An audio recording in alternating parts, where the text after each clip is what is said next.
Hello YouTube chess lovers, my friends. This is Gunjan here. Welcome to the 12th episode of Dirty Chess Tricks. In this episode, I'm going to show you an amazing gambit against a particular English opening setup. The classical English opening start with the move c4, and against this, I'm going to recommend a reverse Grand Prix attack setup which continue with the move order e5, knight to c3, knight to c6, g3, and the trademark move f5, which is favored by none other than Mr. Bobby Fischer himself. The usual line continues with the move bishop to g2, knight to f6, and here white has a few choices. If your opponent plays the move d3, then I strongly recommend that you play the move bishop to b4 and learn the Grand Prix attack theory, which is available free in many books and internet videos. Similarly, if your opponent plays the move knight at this point, then this is a very bad move. The simple reason is black can simply reply with the move e4, not only grabbing more space on the king side, but white pieces are not ideally placed. So considering all this scenario, the best move over here is to play the move e3. So idea is very simple. White wants to play the move knight to e2, and then at the right time he wants to hit back in the center with the move d4. Well, so far if you look at white's opening, this all three moves, for example c4 pawn, c3 knight, and g2 bishop, all are controlling the critical d5 square. And still white is going to play this amazing stunner, that is d5. It's just like indirectly saying to the white, sorry buddy, d5 is mine. Now if your opponent see this move first time, he will literally think, are you kidding me? This is not possible. But in fact, this is possible. Now obviously white has three good choices, but I'll demonstrate in this video that against all of this reply, black obtain a winning edge. So let's start with the worst one first. The first move I want to consider is bishop captures d5. Well, after this, the usual response start with the move knight to b4. So there are two main threats. The first is to capturing the bishop, but the second one, which is the most potent one, that is black is trying to misplace white king with the move knight to d3 check. Now if your opponent foolishly played the move bishop to g2 over here, then after queen to d3, at least black can get an exchange in this line. So that is not possible. So that means white has to deal with this knight to d3 check. There are two ways white can defend this threat. The first obvious move is play the move d4, which is a typical mistake done by many players in this line, because now black can play the move e4. So that knight is going to cement on d3, but that's not the only thing. Black has a very sneaky threat. So for example, if white plays any moves, let's say queen to b3 in this game, then after the move c6, that bishop is a goner. So that means d4 is also not possible. So that leads to the only move left, that is d3. But after this, black is going to play the move c6 anyways. Now the best move over here is for white is to play the move a3. Against this, I'm recommending that you should capture the bishop, and after pawn captures and knight captures, yes, the material is balanced, but white will clearly feel the absence of the light square bishop around his king. As you can see, these light squares are become severely weak. And not only that, black has a bishop pair and tremendous space in the center. So this is more than a sufficient advantage. That is a3. But I like to show you one of my very amazing game in this line where my opponent played the move bishop to g2. So he seriously do not want to give this light square bishop. Well, following lines are very forceful and it is fun to play as a black. Black obviously kickstart with the move knight to d3 check, king to f1, now bishop to e6, threatening c4. My opponent responded here with the move b3. Now another threat with bishop to b4, My opponent responded here with the move bishop to d2. Now another threat, knight to g4. See the beauty about this line. Every point black is developing his piece with a threat, and all white is doing is defending. Here my opponent obviously need to deal with the f2, so he played the move knight to e3, and now comes boom. And you should always watch out for this sort of things. Well, white doesn't have any option. White has to capture this knight, and now the whole idea reveals after the move bishop to c3. It is very obvious that white cannot capture this bishop, because at the end, after knight to e3 check, white will lose a queen. So my opponent has to forcefully capture this knight, and after this I capture the rook in the corner, and then there are few exchanges happen. My opponent captured the bishop, I captured his bishop, he captured my e5 pawn and pinning the bishop. I captured his knight, he captured my bishop, and after king to d8, queen captures g4. After the whole transaction, you can see black emerge with a exchange up. We should see this game because it's quite entertaining. I continue my attack with the move rook to f8 check. My opponent responded with the move bishop to f3, and I played the move rook to f7, saving my g8 pawn. My opponent trying to rescue his king, so he played the move king to g1. I played the move king to c7, so my idea is to double the rook on the f file, and now he played the move h4.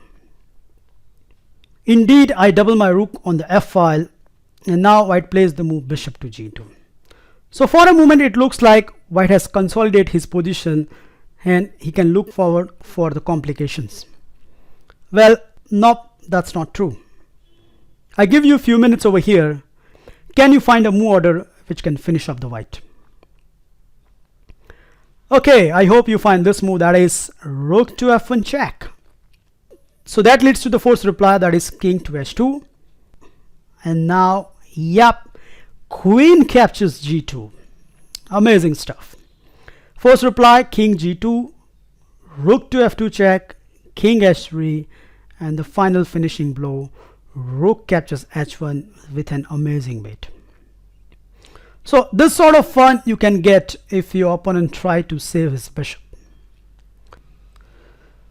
So with this analysis, we can easily conclude that bishop captures d5 is not possible at this position.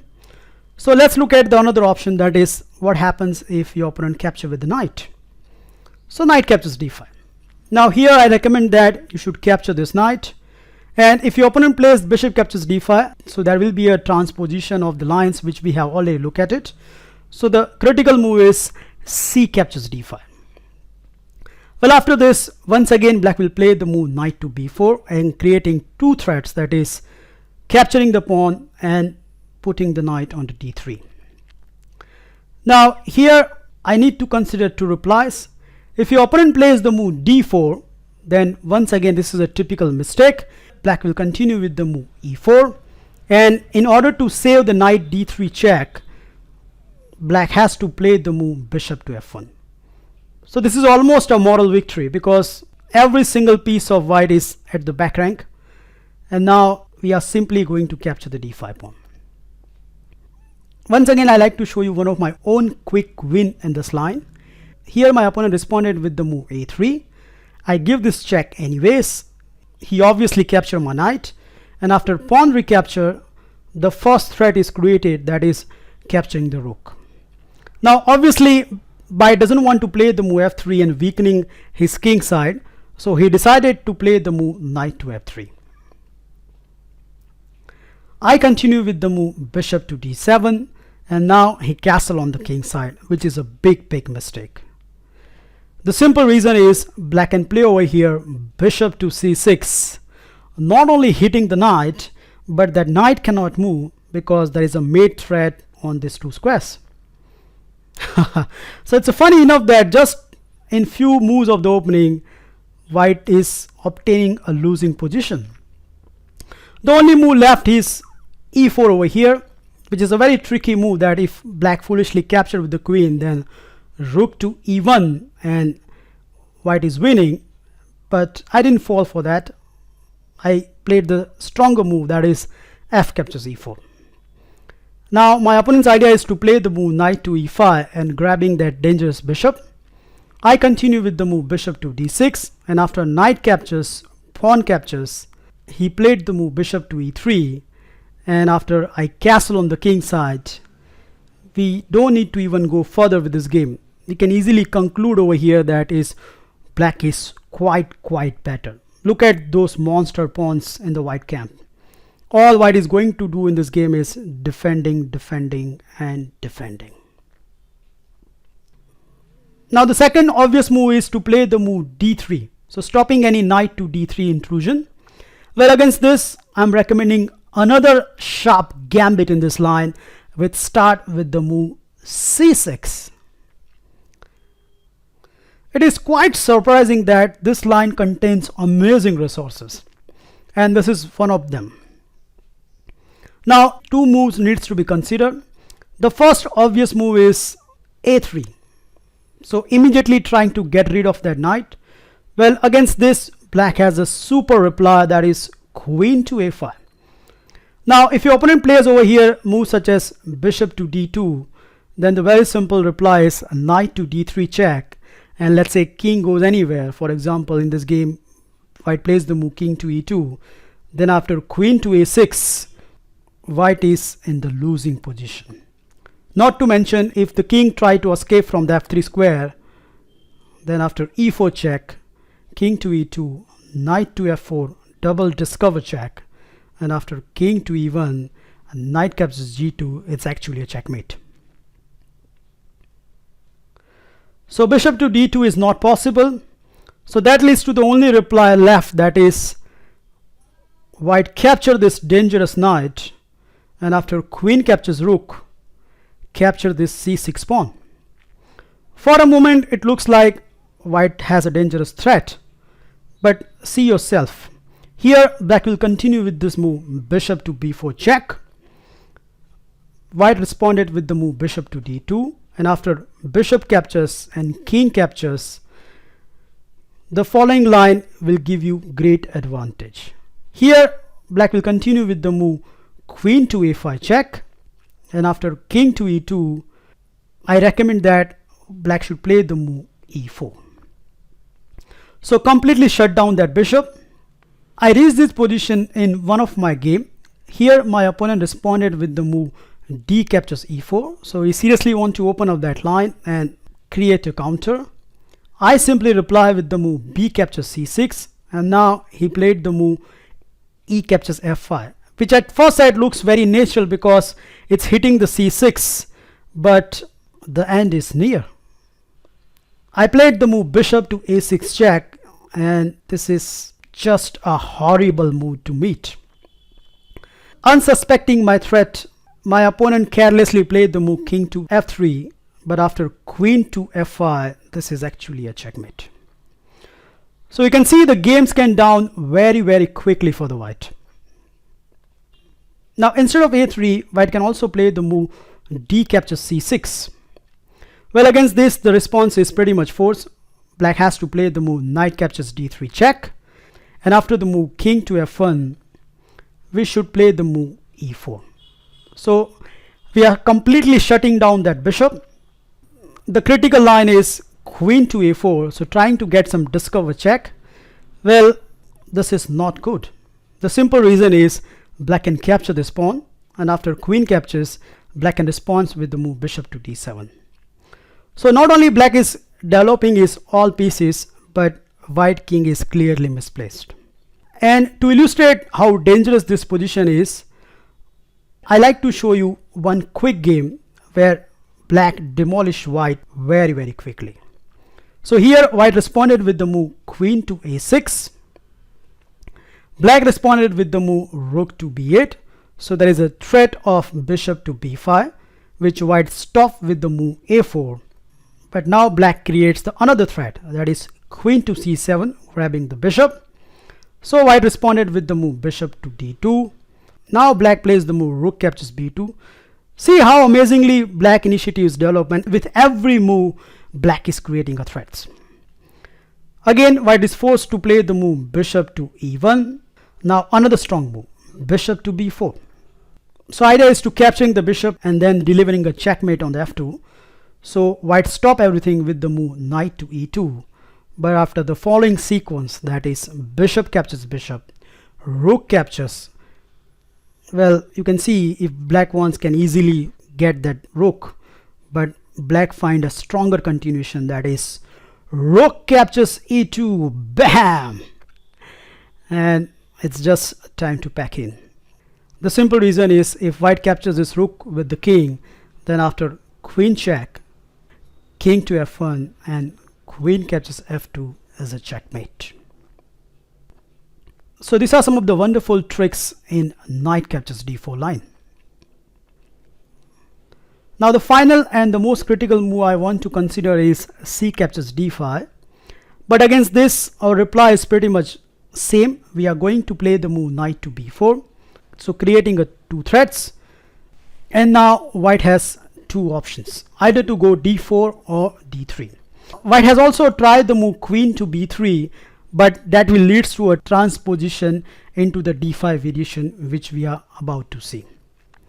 So against the move d4, as usual, we are continuing with the move e4, and now white plays the move queen to b3. So with this move, white is saying that okay, I'm ready to accept that my king is going to misplace, but on the other hand, I'll put my pieces on the active squares. To illustrate the danger in this position, I like to show you my own game, where I continue with the move knight to d3 check. My opponent responded with the move king to f1, and now I played the move bishop to d6. So it is very important that to block this d5 pawn with your piece.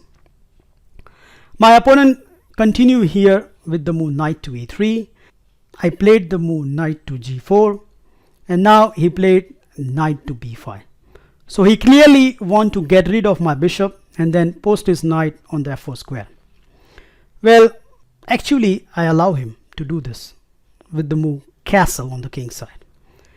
He delighted to capture my bishop, and after I capture with my queen, he played the move f3, which was his whole idea. So destroying my pawn chain and same time hitting the knight. But when you play this sort of move, you should always look out for the surprises, and that's actually I delivered to him. Can you spot black's next move? It is knight captures s2, boom. More or less white is forced to obliged to accept this sacrifice. So rook captures s2, and now queen captures g3. So double threat, checkmate threat on e1 as well as capturing the rook. The only reply is king to g1.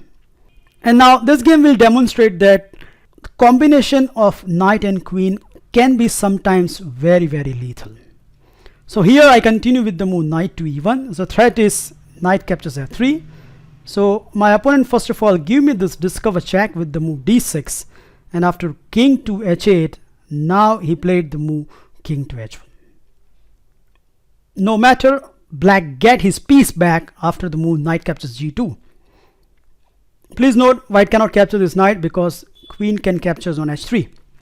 So the game continues here with the move f captures e4.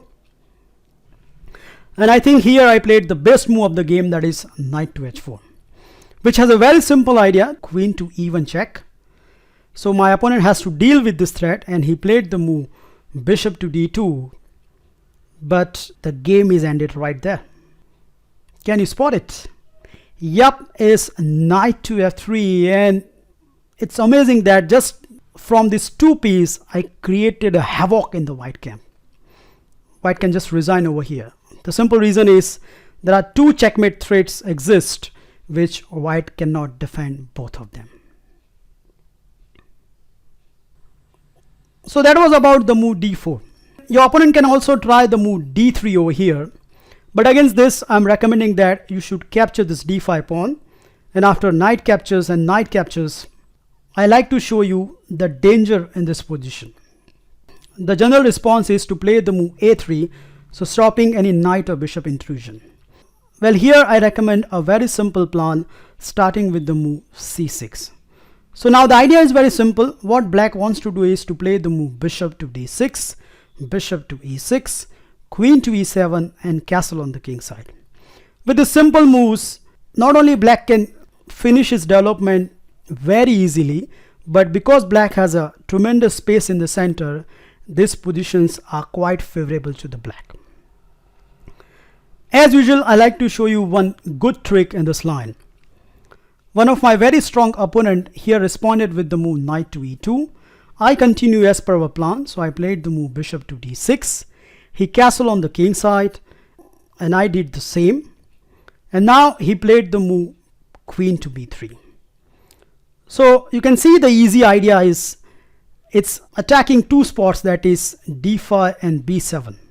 Well, against this, we have this amazing gambit starting with the move rook to f7. And just like him, many of your opponents are going to be tempted to capture this d5 knight because simply white can win a pawn. Yup, that's true, but afterwards the initiative black develop is tremendous. There are great chances that game can finish very quickly after this move. To illustrate this, I like to show you this game which highlights the power of the black development. Here I continue with the move queen to e7, so threat is bishop to e6. He completed his piece development with the move bishop to d2. I played the move bishop to e6, and now he played queen to b4. I gained more time to this queen with the move a6 and b5, and finally queen safely placed at d1 square. So for a moment it doesn't look like black has any compensation and white emerged with a clear pawn up. But now the fun starts with the move f4. It is very logical that black wants to open up this position because it has a bishop pair and tremendous piece development. And my opponent immediately get wrongs over here. So he get annoyed by that pawn, so he captured with the e pawn, and now I played the move bishop to h3, hitting the rook. And this is what happened. As soon as you see that bishop to h3 move, without much of consideration, my opponent played the move rook to e1. But he soon realized that after my next move, the game is finished. Can you spot it? Yup, is queen to b7, and there is no way white can stop queen to g2 checkmate. One move has been played, f3, and after queen captures g2, the only option left is to shake the hands. So I hope with this amazing gambit, you can get many quick wins against the English opening. Well, thank you for watching this video, and I'll meet you in my next lecture. Bye.